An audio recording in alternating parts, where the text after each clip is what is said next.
Effectivement, dans la journée mercredi 12 août, là, qui c'est Journée internationale de la jeunesse, nous profitons de l'occasion pour nous envoyer félicitations et mots de solidarité à toutes jeunes qui sont dans le pays. Nous souhaitons que l'État lui-même prenne les dispositions pour être capable d'intégrer la jeunesse là dans toute sphère d'activité, surtout dans l'administration centrale de l'État, permettre que la jeunesse ait une meilleure éducation de qualité dans l'occasion de la journée 12 août, là, qui est la Journée internationale de la jeunesse. Et c'est dans l'occasion ça, dans la date 12 août, là, que nous-mêmes, au niveau de l'OPC, nous décidons de lancer un forum multisectoriel, un forum qui capchita sous la réforme constitutionnelle et le régime politique en Haïti.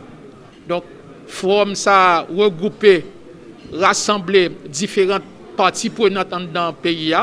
Nous avons des magistrats qui sont ensemble avec nous, nous avons des anciens ministres qui sont ensemble avec nous, nous avons des ministres en fonction qui sont ensemble avec nous, nous avons des représentants d'ONG des droits de l'homme qui sont ensemble avec nous, et nous avons également des étudiants, des recteurs de différentes universités.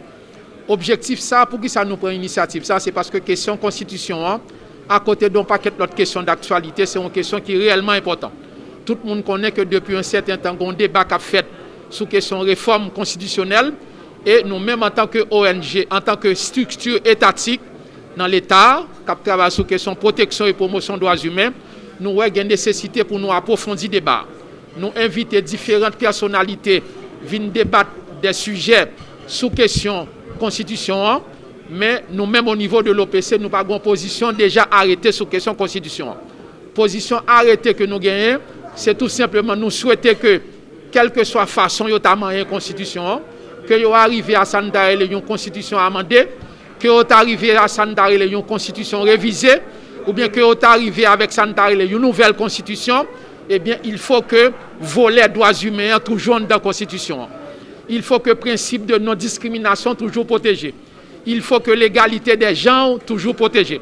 Il faut que la protection des femmes, des enfants toujours dans la constitution.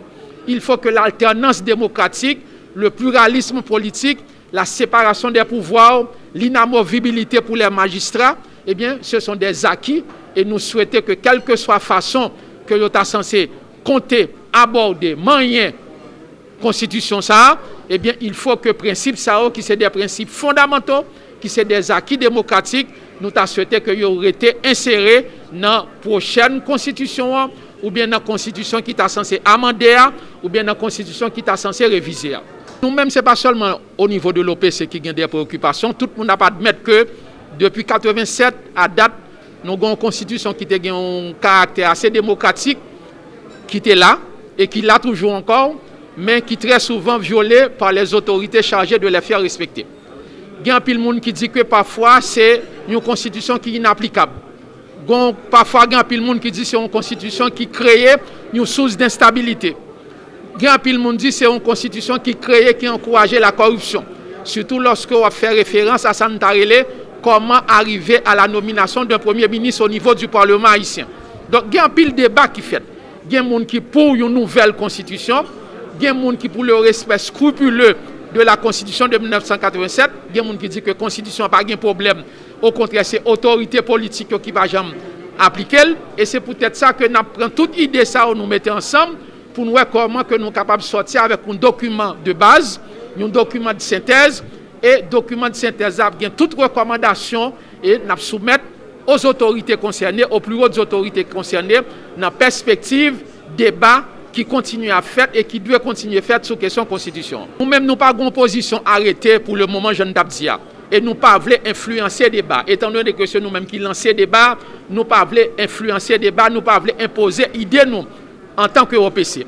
Mais par contre, ça que nous-mêmes nous encourageons à gens qui parlent le travail sur éventuel amendement, sur éventuelle réforme, sur éventuelle révision, ou bien sur éventuelle adoption de notre constitution, nous souhaitons, nous demander pour des principes fondamentaux arrêtés en dans la constitution. Par exemple, le principe de la non-discrimination, l'égalité de genre, la protection des droits de la femme, la protection des enfants, la protection des personnes handicapées, le pluralisme politique, l'alternance démocratique, le respect de l'inamovibilité pour les juges, l'indépendance du pouvoir judiciaire, la liberté de la presse.